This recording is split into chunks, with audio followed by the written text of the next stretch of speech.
Hello everyone, I hope you all are doing well. तो चलो सीधे एजेंडे के ऊपर आते हैं। तो आज का एजेंडा है न्यूमेरिकल एबिलिटी में परसेंटेज जो टॉपिक है उसके टॉप 5 क्वेश्चंस जेके एसएसबी जो फ्रीक्वेंटली पूछता रहता है। इन क्वेश्चन को हम बहुत एलिगेंट वे में करने वाले हैं। जो भी सिंपलेस्ट से सिंपलेस्ट तरीका होगा उसमें हम ये करने वाले हैं। तो वीडियो बहुत इंटरेस्टिंग होने वाली है, कृपया लास्ट तक देखें। तो क्या है ना, हम क्या पढ़ रहे थे अभी तक? हमने परसेंटेज पढ़ा है, सारा खत्म कर चुके हैं। प्रॉफिट एंड लॉस एक ही वीडियो में हमने पूरा का पूरा खत्म कर दिया है। इसके बाद हम क्रोनोलॉजी में ये सब टॉपिक्स खत्म करेंगे। फिर हम ये चीज भी करेंगे, परमुटेशन, कॉम्बिनेशन, प्रोबेबिलिटी और mensuration.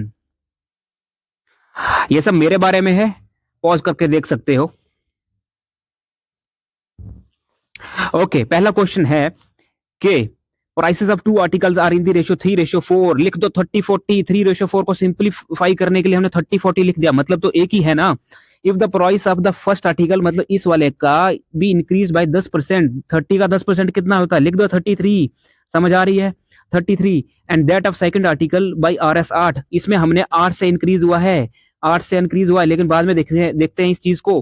Find the original ratio remains. और बोल रहा है कि 8 रुपए ऐड करने से ओरिजिनल रेशियो जो है वो सेम रह रही है।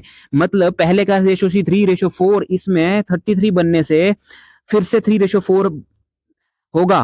तो अगर 33 3 के बराबर है, 33 3 के बराबर है, तो 1 किसके बराबर होगा? 33/3 विच इज इक्वल टू 11। तो 4 किसके बराबर होगा? 11 इंटू 4, 44। ठीक है, मतलब नई रेशियो हमारे पास आ गई 33:44। ठीक है, पहले हमारे पास 30 था, 40 था, उसके बाद बन गई 33 और ये 44। अब क्या बोलता है कि जो सेकंड आर्टिकल था, सेकंड आर्टिकल जो हमारे पास था, देखो ये जो हमारे पास है ये 8 रुपए से बड़ा है। ठीक है, मतलब ये वाला डिफरेंस जो है ये 8 रुपए के बराबर है। तो है कितना ये डिफरेंस? 4। मतलब 4 का डिफरेंस हमारे पास 8 रुपए के बराबर है। ठीक है, 4 का डिफरेंस अगर हमारे पास 8 रुपए के बराबर है तो एक का डिफरेंस हमारे पास 2RS के बराबर हो जाएगा। तो ठीक है, मतलब पहले जो ये 30 था ये हमारे पास 60 होगा, ये जो 40 था ये हमारे पास 80 होगा, नया जो बना हमारे पास ये 66 बना, और नया 44 जो हमारे पास बना ये हमारे पास बन जाएगा 88। ठीक है, समझ आ गई इतनी बात? तो अब क्या बोल रहा है? 88, सॉरी। अब क्या बोल रहा है कि original price of the second article कितनी थी? तो हमने निकाल दी, वो 80 थी हमारे पास। ठीक है, देखो ये तो आप कर लोगे आराम से, बहुत सिंपल है। इसमें ऑप्शंस मैंने खुद से बनाए हुए हैं। क्यों बनाए हुए हैं? कि मैं चाहता हूं आप इस क्वेश्चन को करो, ऑप्शन के साथ भी करो। तो देखते हैं ऑप्शन के साथ हम कैसे कर सकते थे। देखो ऑप्शन देखो, पहले तो देखो कि रेशो क्या है इनकी, 3:4 है ना। 3:4 रेशो है इनकी। अब बोल रहा है कि ओरिजिनल रेशो है वो भी सेम रही है, मतलब बाद में भी 3:4 की रेशो रहने वाली है। अब बोल रहा है कि हमको प्राइस निकालनी है सेकंड आर्टिकल की। तो सबसे पहले क्या करना है कि जो सेकंड आर्टिकल की प्राइस होगी वो 4 के मल्टीपल में होगी। तो ऐसा ऑप्शन देखना है जो 4 के मल्टीपल में होगा। यहाँ पे 70 लिखा है, ये तो एलिमिनेट हो जाएगा, ये 4 के मल्टीपल में नहीं है। बचा 80, बचा 40, बचा 60। इसमें हम ऑप्शन इसमें हम उठाएंगे। चलो हमको पता है कि इसका आंसर 80 है, तो 80 को ही देखते हैं। देखो, अगर यहाँ पे पहले दूसरी आर्टिकल का प्राइस 80 होगा तो इसका मतलब पहली आर्टिकल का प्राइस कितना होगा? ये 3 का है तो ये 60 हो जाएगा ना। अगर 4 हमारे पास 80 है तो 3 60 के बराबर हो जाएगा। ठीक है, अब बोल रहा है कि फर्स्ट आर्टिकल जो है वो इंक्रीज हुई है 10% से, मतलब 60 का 10% 6, ये बन गई 66।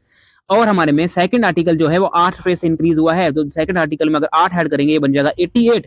ठीक है, अब देखो इनका रेशियो देखो, ये 22 से मल्टीपल डिवाइड हो जाएगा, ये बन जाएगा 3, ये 22 से ये बन जाएगा 4, फिर से वही रेशियो बन रहा है। तो मतलब ये वाला ऑप्शन हमारा बैठ गया। तो इस तरह से भी हम क्वेश्चन कर सकते हैं। आई होप आपको समझ आ रही है। चलो इसी तरह से दूसरा क्वेश्चन करते हैं कि एक इलेक्शन में एक कैंडिडेट जिसको 25% मिले वो हार गया, मतलब 25% वाला ऑफकोर्स हार ही जाएगा, वॉज डिफीटेड। मतलब एक लूजर है एक विनर है। अगर लूजर को 25% मिल रहे हैं, 25% मिल रहे हैं, तो विनर को कितने मिलेंगे? इसको मिलेंगे 75%। ठीक है, यहां तक समझ आ गया? अब क्या बोल रहा है कि जो लूजर है वो हार गया 270 से, मतलब इसके बीच का डिफरेंस जो हमारे को 50% मिल रहा है वो हमारे पास है 270 के बराबर। ठीक है, अब क्या बोल रहा है कि यहाँ पे सिर्फ दो कैंडिडेट्स है, जो ही हमने लूजर और विनर लिखा यही दो कैंडिडेट्स हैं हमारे। और टोटल नंबर ऑफ वोट्स, मतलब टोटल निकालना है हमको, 100% निकालना है हमको, 100% ही होगा ना टोटल। तो 50% हमारे पास 270 है, तो 100 कितना होगा? इसको 2 से मल्टीप्लाई कर दो, ये बन जाएगा 540। 100% कितना आ जाएगा हमारा? 540। बहुत सिंपल क्वेश्चन। ठीक है, ऐसे क्वेश्चन आते हैं एग्जाम में, बहुत सिंपल है लेकिन आते भी हैं। ठीक है, चलो तीसरा क्वेश्चन जल्दी जल्दी खत्म करेंगे। वीडियो लंबी नहीं करेंगे, बस खत्म करेंगे जल्दी। Fresh fruit content 75% water. देखो मैंने अपने परसेंटेज की पहली वीडियो में आपको, शायद दूसरी या पहली, हाँ ऐसे है कुछ, दूसरी तीसरी कुछ भी हो सकता है, उसमें पढ़ाया था कि जो फ्रेश फ्रूट, जो ग्रेप्स वाला कंसेप्ट है, चलो उसी टाइप का ये क्वेश्चन है। उसमें क्या होता है कि अगर कोई फ्रूट है उसमें अगर 75% वाटर है, ठीक है, 75% क्या है, वाटर है, सॉरी यहाँ पे वाटर ही होगा, 75% वाटर है, तो 25% क्या होगा, 25% पल्प होगा ना, छिलका होगा 25%, तो ये तो ठीक है। अब क्या हो गया कि वो जो फ्रेश फ्रूट था वो सूख गया, सूखने के बाद क्या होगा, जो ड्राई बन गया, वो ड्राई फ्रूट का कितना है, 20% वाटर। अगर 20% वाटर है तो 80% क्या होगा, इसमें पल्प होगा। लेकिन सुनो मेरी बात, पल्प और पल्प तो हर केस में कांस्टेंट रहने वाला है। जब फ्रेश फ्रूट होगा उसमें जो पल्प की क्वांटिटी थी वो सेम होगी, जब फ्रूट ड्राई हो जाएगा उसमें जो छिलका था वो तो उतना ही रहने वाला है ना। तो इसका मतलब 25% of pulp of quantity one लिख देते हैं, इज इक्वल टू कितना होगा, 80% of quantity two, 80% of pulp of quantity two, यही हो जाएगा ना इस तरह से। इससे हमारी वन और टू क्वांटिटी की रेशियो निकल जाएगी, 1/2 कितना आ जाएगा, इज इक्वल टू 80 ऊपर ही रहेगा 80% और 25 यहां से नीचे आ जाएगा, 25 हो जाएगा। ठीक है, इससे हमारी रेशो निकल जाएगी, 1/2 की जो रेशो है वो कितनी बन जाएगी, ये 16 से हो जाएगा, ये कितना 5 से, 16/5 आ जाएगा। मतलब 1:2 जो हमारे पास है वो बन जाएगा 16:5, यही बन जाएगा ना। यहां तक आपको आराम से समझ आ रही होगी। ठीक है, अब क्या पूछ रहा है कि जो ड्राई फ्रूट है वो उसका 300 केजी वेट है, मतलब ड्राई फ्रूट क्या है, सेकंड क्वांटिटी की हमारे पास जो रेशो निकली थी 5 थी, तो 5 जो है वो 300 के बराबर है। 5 अगर 300 के बराबर है तो 1 आ जाएगा हमारे पास 60 के बराबर। तो हमको निकालना फ्रेश की रेशो कितनी है, 16, तो 16 से मल्टीप्लाई कर दो 60 को, ये बन जाएगा हमारे पास 960। समझ आ गई आपको? ठीक है, बहुत सिंपल क्वेश्चन है, बहुत सिंपल। और इसी टाइप के 5-6 क्वेश्चन अलग अलग टाइप के मैंने करवाए थे अपनी वीडियोस में, अगर आपने नहीं देखी है वो तो प्लीज उस सीरीज को पूरा देखें, बहुत फायदेमंद है आपके लिए। क्वेश्चन 4 फिर से एक हलवा क्वेश्चन, मैंने अपनी वीडियोस में भी समझाए हुए हैं। ए रिडक्शन ऑफ 20%, ठीक है, 20%, आपके दिमाग में जब भी 20% दिखे तो ये याद आना चाहिए कि 20% की जो फ्रैक्शन होती है वो 1/5 होती है। अब क्या बोल रहा है कि प्राइस में रिडक्शन हुई है, मतलब अगर पहले प्राइस 5 थी, अब एक कम कर देंगे तो प्राइस क्या हो जाएगी, 4 बन जाएगी, ये हमारी प्राइस थी। और मैंने आपको इतना भी समझाया था, जब हमारी प्राइस कम होती है, ठीक है, तो उससे क्या हो जाता है कि जो हमारी कंजम्पशन है वो हमारी उसी प्रोपोर्शन में बढ़ जाती है, और प्राइस हमारी अगर बढ़ जाती है तो कंजम्पशन हमारी उसी प्रोपोर्शन में कम हो जाती है। तो हम जब प्राइस उस प्रोपोर्शन में बढ़ेगी तो उसको उल्टा हो जाएगा कंजम्पशन। तो कंजम्पशन अगर हमारी 4 होती थी पहले, तो अब हमारी 5 हो जाएगी। ठीक है, 5 से यहाँ 4 हुआ, यहाँ 4 से 5 हुआ।